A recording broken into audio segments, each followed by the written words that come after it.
2010s weren't just a decade of basketball, it was an all-out transformation of the game itself. Back to Iguodala, up for the layup, oh, blocked by James! Turns the corner for the win! 10 years, 10 finals MVPs, 10 stories that defined a generation of basketball, from LeBron's villain era to his redemption tour, from Kobe's final act to Curry's revolution, from Dirk's miracle to Kawhi's silent assassination. But here's what most people don't realize about these finals MVPs. The stories behind the hardware tell you everything about how the NBA evolved in the 2000s and 10s. The league that crowned Kobe in 2010 was completely different from the one that watched Kawhi walk away with the trophy in 2019.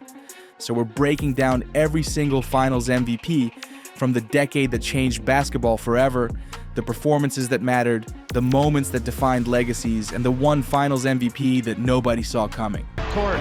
Here's Kawhi to the lane. A province, a country celebrates. Before we dive in, let's set the stage. The 2010s began with questions. Could Kobe win without Shaq? Would LeBron ever get over the hump? Was the league ready for a new generation? Down to Curry, mid-range shot. By the end of the decade, we had our answers. We watched dynasties rise and fall. We saw the three-point revolution take over. We witnessed the most dramatic finals comeback in history. Each finals MVP represents more than just individual excellence. They're snapshots of different eras within the same decade. Let's start with the Mamba. 2010 was Kobe's redemption tour, 4 years after Shaq left, 2 years after that devastating loss to Boston. This was his chance to prove he could lead a championship team on his own terms.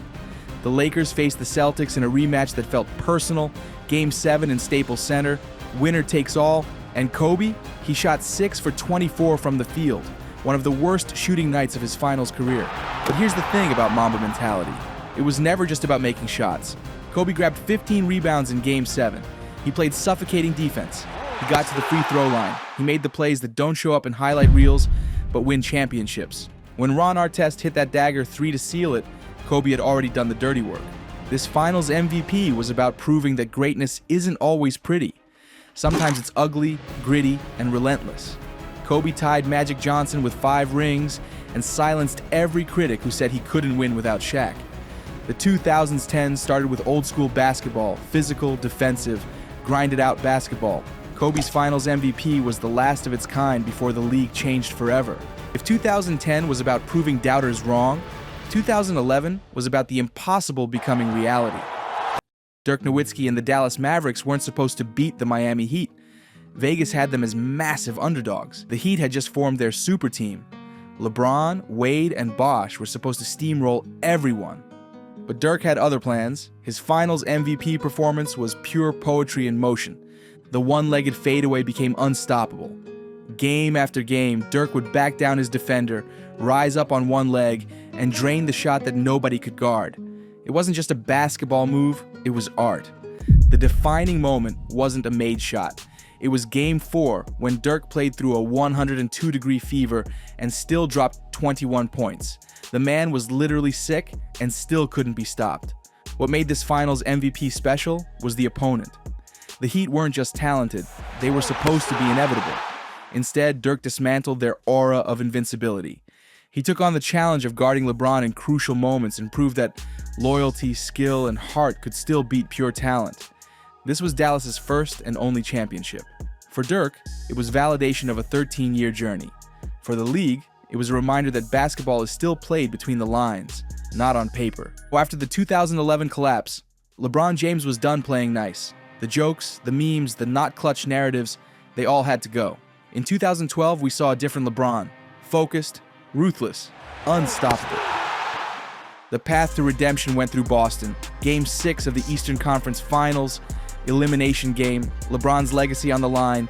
He delivered the performance of his life, 45 points, 15 rebounds, 5 assists, no emotion, no celebration, just pure domination. The finals against Oklahoma City was where LeBron truly arrived. This was Kevin Durant, Russell Westbrook, and James Harden in their first finals. Young, hungry, fearless, the future of the league. LeBron wasn't having it, and here's what made this finals MVP historic. LeBron led both teams in points, rebounds, and assists. The first player ever to do that in finals history. He didn't just beat the Thunder, he dominated every statistical category. Game 5 was the clincher. LeBron dropped 26 points, 11 rebounds, and 13 assists. A near triple-double to close out his first championship. When the final buzzer sounded, the monkey was finally off his back. This finals MVP was about a kid from Akron fulfilling his destiny. It was about silencing critics and proving that greatness can't be denied forever. The 2010s belonged to LeBron James, and this was just the beginning. If 2012 was about getting over the hump, 2013 was about defending the throne. LeBron's second finals MVP came in the most dramatic fashion possible. San Antonio Spurs were back for revenge. Tim Duncan, Tony Parker, Manu Ginobili, the big three that had been there before. This was experience versus prime, old school versus new school. Game 6, Spurs up 3-2, Miami down 5 with 28 seconds left. The dynasty was about to end before it really began. Then Ray Allen happened. The corner three that saved LeBron's legacy and changed finals history forever. But Game 7 was all LeBron, 37 points, 12 rebounds, the dagger mid-range jumper over Kawhi Leonard. Puts it in! 4-point lead! The performance that secured back-to-back championships and cemented his place among the all-time greats. What made this finals MVP special was the context. The Spurs played some of the most beautiful basketball of the decade. They moved the ball like a symphony. They had the experience and the system. But LeBron was just better. This was peak LeBron, dominant on both ends. Clutch when it mattered, the 2013 Finals MVP showed us what happens when the best player in the world refuses to lose. Revenge is a dish best served cold. In 2014, the San Antonio Spurs came back with ice in their veins and a secret weapon nobody saw coming. His name was Kawhi Leonard, just 22 years old, quiet as a church mouse, about to announce himself to the basketball world in the loudest way possible. The Spurs didn't just beat the Heat in 2014, they dismantled them. 5 games, average margin of victory, 18 points. It was basketball at its most beautiful and most ruthless.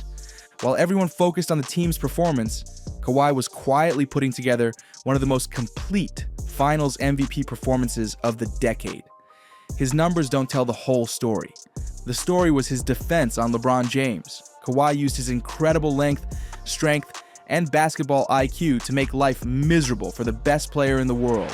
He forced turnovers, he contested every shot. He made LeBron work for everything. But Kawhi wasn't just a defensive specialist. In games 3, 4, and 5, he scored 29, 20, and 22 points respectively. When the Spurs needed offense, their quiet young forward delivered. This Finals MVP was about the emergence of a new superstar. Kawhi went from promising role player to Finals MVP in one series. He showed the league that two-way excellence was still the gold standard. The 2014 Finals marked the end of the Heat's dynasty and the beginning of Kawhi's legend. Sometimes the loudest statements are made in complete silence. Here's where things get interesting. James drives down, off balance, rolls out. The 2015 Finals MVP wasn't Stephen Curry. It wasn't Klay Thompson. It was a 31-year-old veteran who came off the bench for most of the season. Andre Iguodala's Finals MVP is one of the most unique in NBA history, and it tells you everything about how basketball was changing. The Warriors were in their first Finals of the Curry era, facing a LeBron James who was putting together one of the greatest individual Finals performances ever. Kyrie Irving was hurt, Kevin Love was out, it was LeBron and a bunch of role players. LeBron was magnificent. 35.8 points, 13.3 rebounds, 8.8 assists per game. Superhuman numbers. But Steve Kerr had a plan. In Game 4, with the Warriors down 2-1, he made a revolutionary decision. He inserted Iguodala into the starting lineup and went small. Death lineup activated. Iguodala's job was simple: make LeBron work for everything. His defense didn't stop LeBron. Nobody could do that, but he slowed him down just enough. He made every possession a battle. He forced tough shots. On offense, Iguodala hit timely threes and made smart plays. He was the perfect complement to Curry and Thompson, the veteran presence that championship teams need. This Finals MVP was about sacrifice, intelligence, and understanding your role. Iguodala showed that Finals MVPs don't always go to the best player. Sometimes they go to the most impactful player. The Warriors' first championship in 40 years was built on a foundation of unselfish basketball. Iguodala's Finals MVP was the perfect symbol of that philosophy. If you had to pick one Finals MVP performance that defined the entire 2010s, it would be this one. LeBron James in 2016 didn't just win a championship. He delivered on the greatest promise in sports history. The setup was perfect. The Golden State Warriors had just completed the greatest regular season in NBA history, 73-9, better than Jordan's Bulls. They looked unstoppable. The Cavaliers fell behind 3-1. No team had ever come back from that deficit in finals history. It was over. The Warriors were about to cap off the perfect season. Then LeBron happened. Games 5 and 6, back-to-back 41-point games, superhuman performances when elimination was on the line. LeBron carried the offensive load and anchored the defense. He was everywhere. But Game 7 was about moments. The block. Iguodala to Curry, back to Iguodala, up for the layup. Oh, block! The chase-down block on Andre Iguodala that saved the championship. One of the greatest defensive plays in finals history. Irving and Curry, one-on-one. Irving puts it up. It's good! Kyrie Irving! Even Curry, the shot that broke the internet and broke Golden State's hearts. When LeBron collapsed on the court after the final buzzer, crying into the hardwood, it wasn't just about winning a championship, it was about coming home. It was about delivering on a promise to a city that hadn't won anything in 52 years. Cleveland, this is for you. The words that ended a drought and defined a legacy. This Finals MVP performance was historic in every way. LeBron became the first player to lead both teams in all 5 major statistical categories in a finals series. He averaged a triple-double against the greatest regular season team ever, while carrying the weight of an entire city on his shoulders. The 2016 Finals proved that individual greatness could still overcome team perfection. It showed that some stories are bigger than basketball. After the most dramatic finals in history came the most inevitable one. Kevin Durant's decision to join the Warriors didn't just create a super team, it created an unfair team. The 2017 Finals felt like a formality. The Warriors added a 7-foot assassin who could score from anywhere on the court. LeBron was still LeBron, but even he couldn't overcome this level of talent. Durant's Finals MVP was about proving a point. All the criticism about joining the Warriors, all the hardest road jokes, he silenced them with pure basketball excellence. The signature moment came in Game 3. Warriors up 2-0, but the Cavaliers fighting back. Then Durant pulled up from 30 feet, right in LeBron's face, and buried the dagger. Cold-blooded, ruthless, championship clinching. What made this Finals MVP special was the efficiency. Durant shot 55.6% from the field and 47.4% from 3. He was unguardable. Too tall for guards, too quick for forwards, too skilled for anyone. The Warriors won in 5 games, and it wasn't even close. Durant got his first ring and first Finals MVP, proving that sometimes the best way to beat them is to join them. This Finals MVP represented the new NBA.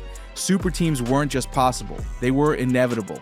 If 2017 was about proving he belonged, 2018 was about proving he was inevitable.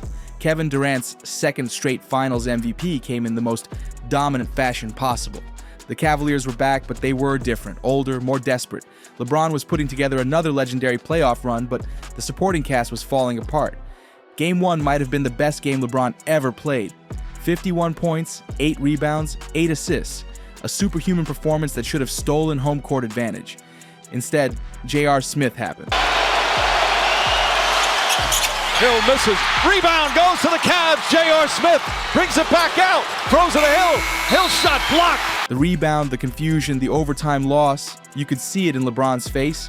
This was over before it started. Durant took advantage. He averaged 28.8 points, 10.8 rebounds, and 7.5 assists. Nearly a triple-double while shooting efficiently and playing elite defense.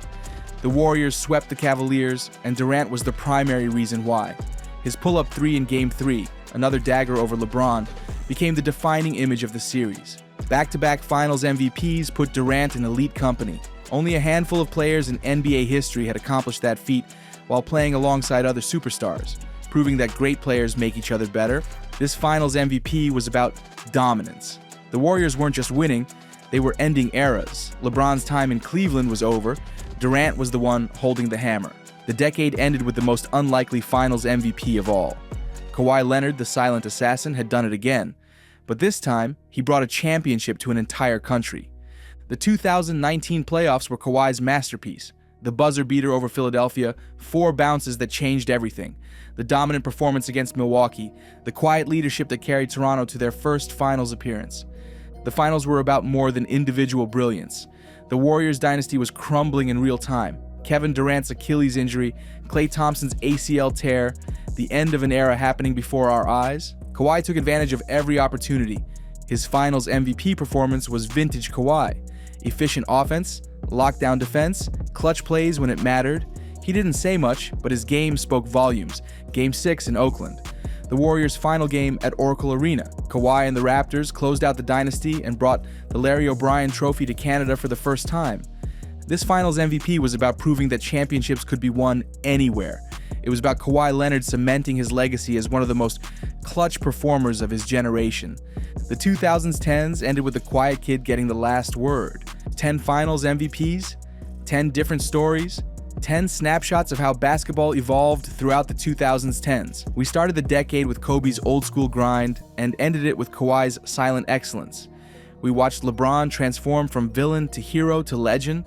We saw the Warriors revolutionize the game and then watch their dynasty crumble. Each finals MVP tells us something different about what it takes to be great. Kobe showed us that greatness isn't always pretty. Dirk proved that loyalty and skill could overcome pure talent. LeBron demonstrated that individual excellence could carry teams to impossible heights. Kawhi taught us that actions speak louder than words. Iguodala showed that finals MVPs don't always go to the best player. Durant proved that joining forces with other superstars doesn't diminish individual greatness. But more than anything, these 10 finals MVPs showed us that basketball is about moments. The shot, the block, the comeback, the upset, the dynasty, the collapse. The 2010s gave us a decade of moments that we'll never forget. And at the center of each one was a finals MVP who rose to the occasion when the lights were brightest and the stakes were highest. That's every finals MVP of the 2010s. A decade of greatness, drama, and unforgettable basketball. Which performance stood out to you the most? Let us know in the comments below. And if you want to see more breakdowns like this, make sure to subscribe and hit that notification bell. We've got plenty more NBA history to explore. Thanks for watching, and we'll see you in the next one.